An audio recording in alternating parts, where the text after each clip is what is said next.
DIY tayo ng ilaw sa awning. Ito yung may switch. Mura lang to. Nasa 100 plus lang to. Bitan natin ng velcro para kumapit dun sa awning. Ito yung nagawa kong isa. Dalawa kasi ikakabit ko sa awning para maliwanag. Nadikit na natin yung velcro. Yung hook and loop. Kasi ididikit natin yung isa sa awning. Ito yung hook na pinutol natin. Dati kasi may binibentang ilang metro nito. Ngayon wala na eh. Yan nakabit na natin. Mamaya testingin natin. Dalawa yung kinabit namin. Hapon na. Kabit na natin. USB lang naman yan eh. Tapos may on-off siya. Sunod kong gagawin patungan. Wala siyang patungan eh. Ayun dalawang ilaw lang. Hindi siya tabingi, sinundan ko lang yung linya niyan ng nabanat kasi pag ganun.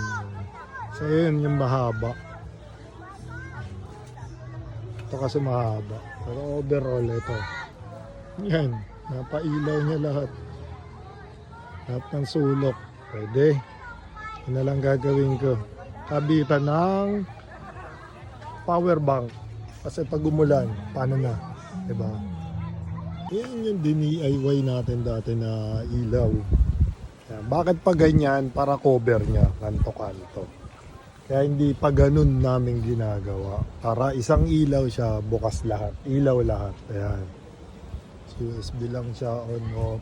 Ayun. Yung kabila, kasi 2 meters siya. Kahit gusto namin islant dito, ayaw. Hindi aabot. Tapos ginawa na, para kasi ang inabol ko yung isang saksakan lang. Naman ilan lang yan.